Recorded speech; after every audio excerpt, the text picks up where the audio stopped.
एक इंसान अपने जीवन काल में उतना ही बड़ा घर ले सकता है जितना बड़ा वो सोच सकता है, पर वो घर जो है उसको भाड़े पे लेना चाहिए या खुद का खरीदना चाहिए, मतलब रेंटेड होना चाहिए या ओनरशिप का होना चाहिए, ये आज हम डिस्कस करेंगे इस वीडियो में।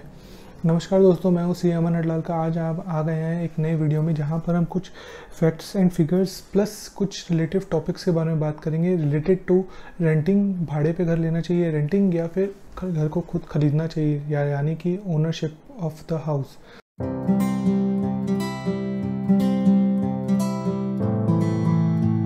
एक इंसान के जीवन काल में बेसिकली 3 चीज़ की रिक्वायरमेंट होती है, रोटी, कपड़ा और मकान। रोटी, कपड़ा और मकान। पर वो एक बेसिक फंडामेंटल भूल जाते हैं कि रोटी, कपड़ा और मकान के साथ एक चीज़ और मिसिंग है। जो ये कहावत चली आ रही है जहाँ पे लिखा हुआ है कि रोटी, कपड़ा और मकान। रोटी मतलब क्या? खाली रोटी होना चाहिए, चावल दाल ये सब नहीं। कपड़ा मतलब क्या? नया कपड़ा या पुराना कपड़ा। और मकान का मतलब क्या है? खुद का घर या फिर भाड़े का घर। बेसिक फंडामेंटल जो यहाँ मिसिंग हो रहा है वो है खुशी।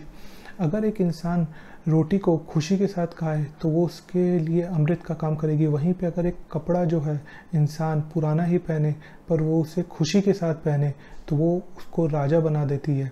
और वहीं पे वो मकान जो चाहे खुद का हो चाहे भाड़ा का हो, पर अगर इंसान उसी घर के अंदर खुशी के साथ रहे तो वो उसके लिए महल का काम करती है। तो ये बेकार बातें हैं कि इंसान को घर जो है या फिर इंसान का घर जो है खुद का होना चाहिए, ये इम्पोर्टेंट नहीं है। जहाँ पर भी वो रहे वो खुशी के साथ रहे, वो ज़्यादा इम्पोर्टेंट है।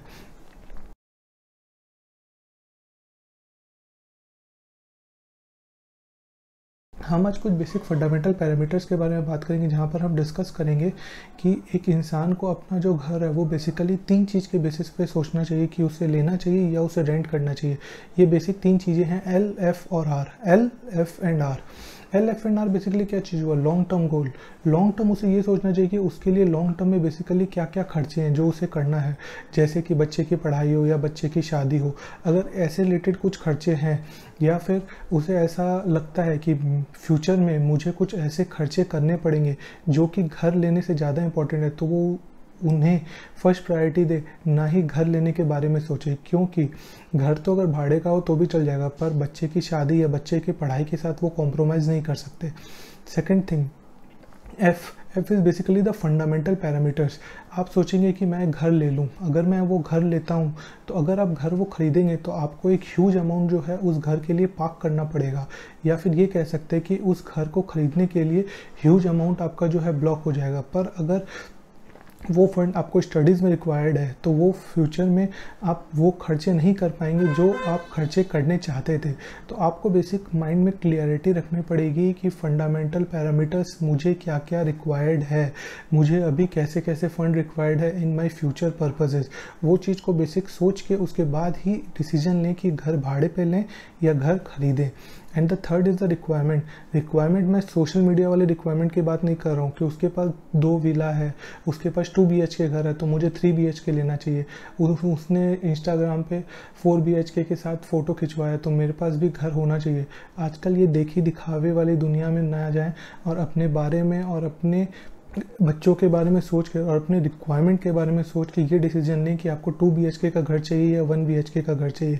इलॉन मस्क, जो कि वो एक ऐसा इंसान है जिसके पास पैसे की कोई कमी नहीं है, कोई भी कमी नहीं है, पर वो इंसान आज भी भाड़े के घर में रहता है। तो बेसिकली ये सोचना कि खुद का घर होना ज़्यादा इंपॉर्टेंट है, ऐसा कहीं नहीं लिखा। बेसिक पॉइंट ये है कि हमारे पास जो पैसा है उसे हमें सबसे ज़्यादा यूटिलिटी जनरेट करनी है।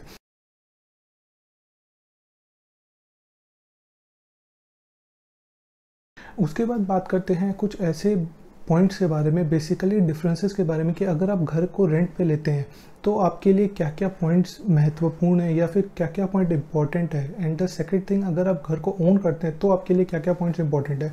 तो फर्स्ट पॉइंट, अगर आप एक घर को रेंट पे लेते हैं तो सबसे बड़ी बात है आपको ओनरशिप का टाइटल नहीं मिलता है, रिस्पॉन्सिबिलिटी का टाइटल नहीं मिलता है। जो भी ओनर है उस घर का, अगर कुछ भी मेजर खर्चा होता है उस घर से रिलेटेड, वो सारे के सारे खर्चे वो जो ओनर है वो करेगा, आपके ऊपर कोई भी रिस्पॉन्सिबिलिटी नहीं रहता है। Second thing, predictable monthly expenses, मुझे पता है कि अगर मैं घर भाड़े पे लूँगा तो हर महीना मुझे इतना किराया देना है, खर्चे हैं बेसिकली रेंट हो गए या फिर बेसिक चीज़ें हो गई उससे रिलेटेड खर्चे, तो मैं प्रेडिक्ट कर सकता हूँ कि हाँ मुझे इतने खर्चे करने हैं। कुछ भी अनसीन खर्चे नहीं हो सकते हैं इन the form of rented house. अगर आप थर्ड चीज़ स्टेबिलिटी, रेंटेड घर में कभी भी स्टेबिलिटी की पॉइंट आती नहीं है। अगर मैं आज 1 BHK के घर में रह रहा हूँ और अगर मुझे 2 BHK की रिक्वायरमेंट है तो मेरे पास ये हमेशा फ्लेक्सिबिलिटी की ऑप्शन है कि मैं उस घर को छोड़ के 2 BHK के घर में चले जाऊँ। तो हमेशा मेरे पास स्टेबिलिटी के ऑप्शन कभी नहीं रहेंगे, मुझे हमेशा फ्लेक्सिबल रहना पड़ेगा। मैं फ्लेक्सिबल हूँ हाँ कि कल मुझे जो रिक्वायरमेंट है मैं उसमें चले जाऊँ, या मुझे बेसिकली मेरा जो कॉस्ट आएगा या फिर रेंट होगा वो ज़्यादा से ज़्यादा बढ़ेगा, उससे ज़्यादा कुछ नहीं होने का है। एंड बेसिकली जो मुझे डिपॉजिट देना पड़ता है, अगर मैं घर भाड़े पे लूँ तो मुझे एक सर्टेन अमाउंट डिपॉजिट देना पड़ता है उस ओनर को, तो वो खर्चे कुछ इंक्रीमेंट हो जाएंगे। अभी जैसे अगर मैं 2 BHK का घर लेता हूँ, मुझे 1.5 लाख 1.5 लाख या 2 लाख रुपया कुछ डिपॉजिट देना पड़ता है। ये जो अमाउंट है ये एक असम्पशन है। तो अगर मैं 3 BHK के घर में चाहता हूँ तो हो सकता है वो 2 लाख 2.5 लाख में बदल जाए, उससे ज़्यादा या 3 लाख में बदल जाए, पर मुझे, और वो भी जो अमाउंट रहता है वो रिफंडेबल रहते हैं या फिर जैसे आपके टर्म्स रहते हैं अपने ओनर के साथ। वहीं अगर हम बात करें अगर हमें घर के ओनरशिप के बारे में, तो ओनरशिप के घर लेते ही in the form of the first में जब आप घर लेंगे तभी आपको ह्यूज डाउन पेमेंट करना पड़ेगा। तो एक फंड का अमाउंट, ह्यूज चंक आपका उस घर के ओनरशिप के रिलेटेड ब्लॉक हो जाएगा। सेकंड थिंग आपको स्टेबिलिटी नहीं मिलती है। आप जब चाहें उस घर को बेच के नए घर में शिफ्ट नहीं हो सकते। अगर आपको रिक्वायरमेंट है आपको वो घर बेचना पड़ेगा, या फिर अगर आपके पास फंड की कोई कमी नहीं है तब आप सोच सकते हैं 2 BHK से 3 BHK नया घर लेने के बारे में। बट मैं एक जनरल लोगों की बात कर रहा हूँ, वहाँ पे उस केस में अगर आप सोचते कि मैं उस घर को बेच के एक नया घर ले लूँ, ये चीज़ रियल लाइफ में पॉसिबल नहीं है इतनी ईजिली। थर्ड पॉइंट की अगर हम बात करें तो अगर हम एक घर खरीदते हैं, बेसिकली हम अगर उसका ओनरशिप होल्ड करते हैं तो हमें कुछ रिलेटेड एक्सपेंसेस है जो हमें हर साल या हर महीने देने पड़ सकते हैं, लाइक मेंटेनेंस एक्सपेंसेस, ये आपका जो है फिक्स्ड खर्चे हैं जो आपको देने ही पड़ेंगे। सेकंड, प्रॉपर्टी टैक्स हो सकता है क्वार्टरली जाए, हो सकता है 6 मंथ्स पे जाए, या हो सकता है ईयरली जाए, but property tax her state के लिए अलग अलग हो सकता है, बट आपको ये कॉस्ट बियर करने ही पड़ेंगे। थर्ड, एमिनिटी कॉस्ट बेसिकली हर एक कॉम्प्लेक्सेस में नहीं लगते हैं, बट या कुछ कॉम्प्लेक्सेस में लगते हैं जहाँ पे उस कॉम्प्लेक्स में उससे रिलेटेड कुछ खर्चे इंसान को देने पड़ते हैं जो बेसिक एमिनिटीज़ वो यूज़ करते हैं। वहीं हम बात करें फोर्थ खर्चे के बारे में, तो कुछ ऐसे खर्चे होते हैं जो कि आजकल ट्रेंड में चले हुए हैं, जैसे कि इंश्योरेंस कॉस्ट। ये कुछ जनरल एक्सपेंसेस है जो कि रियल लाइफ में या डे टू डे लाइफ में एक्सपेंसेस इनकर होते हैं। अब आ जाते हैं कुछ फैक्ट्स एंड फिगर्स के बारे में बात करने के लिए। वहीं अगर हम देखें capital investment two by home, हमें कितना पैसा लगेगा अगर हम एक घर को खरीदते हैं, तो 50 लाख रुपए अगर हम सपोज़ एक घर खरीदते हैं जिसका 50 लाख रुपीज़ का प्राइस है, डाउन पेमेंट हम कर देते हैं 10 लाख का और हम उसके अगेंस्ट में लोन ले लेते हैं 40 लाख का। स्टैम्प ड्यूटी चार्जेस से 6% लगेगा।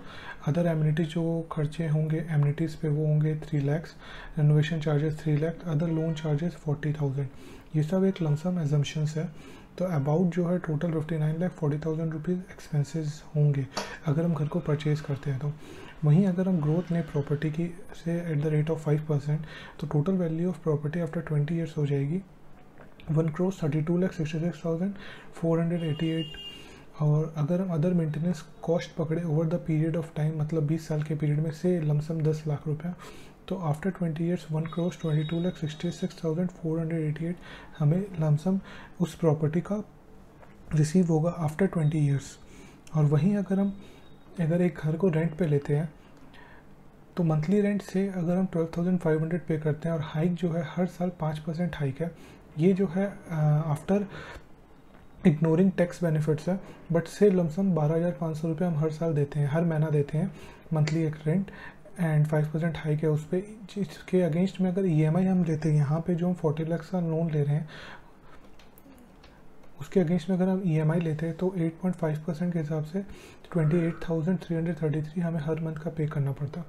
बट जो बेनिफिट अमाउंट है डिफरेंस है बेसिकली, मतलब अगर हम EMI पे नहीं लेके रेंट पे लेते हैं, ये बेसिकली रेंट का चार्ट है, तो हमें बेनिफिट क्या होता, हमें हर महीने के 15,833 रुपीज़ की बेनिफिट होती। अगर वो अमाउंट हम इन्वेस्ट कर देते हैं और से हमें रिटर्न जो है अबाउट 10% मिलता है, तो वो फिगर यहाँ पे कैलकुलेटेड है टोटल।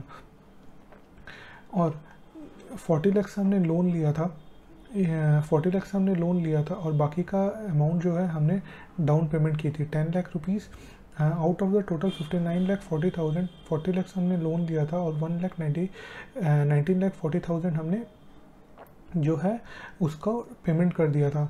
तो अगर हम 19,40,000 को लमसम को 10 ईयर्स के लिए इन्वेस्ट करें तो हमारा वो फिगर जो है आफ्टर 10 ईयर्स वो हो जाता है 1,30,51,350। तो अगर हम टोटल फिगर की बात करें तो टोटल फिगर जो हमें बेनिफिट होगा वो this plus this total value जो है, टोटल फिगर की अगर हम बात करें तो टोटल बेनिफिट जो हमें होगा वो होगा टू आफ्टर 20 ईयर्स 2,11,00,000 समथिंग का। और वहीं अगर हम घर को परचेज करते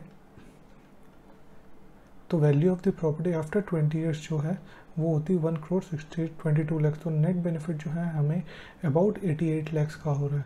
तो इस केस में बेनिफिट जो है वो रेंटिंग है कि अगर हम प्रॉपर्टी रेंट पे लेते हैं तो हमें 88 लाख का बेनिफिट होगा। बट ये सारे के सारे 5%, 8.5%, 10% और यहाँ पे जो रेट हाइक है ग्रोथ की 5%, ये सब एक एजम्पशंस पे है। जैसे जैसे एजम्पशन चेंज होते जाएंगे वैसे वैसे यहाँ के कैलकुलेशंस एंड ऑल सब कुछ चेंज होते जाएंगे। But for the time being ये कैलकुलेशन के हिसाब से हमें बेनिफिट हो रहा है 88,33,974 का। तो थैंक यू दोस्तों, मिलते हैं अगले वीडियो में।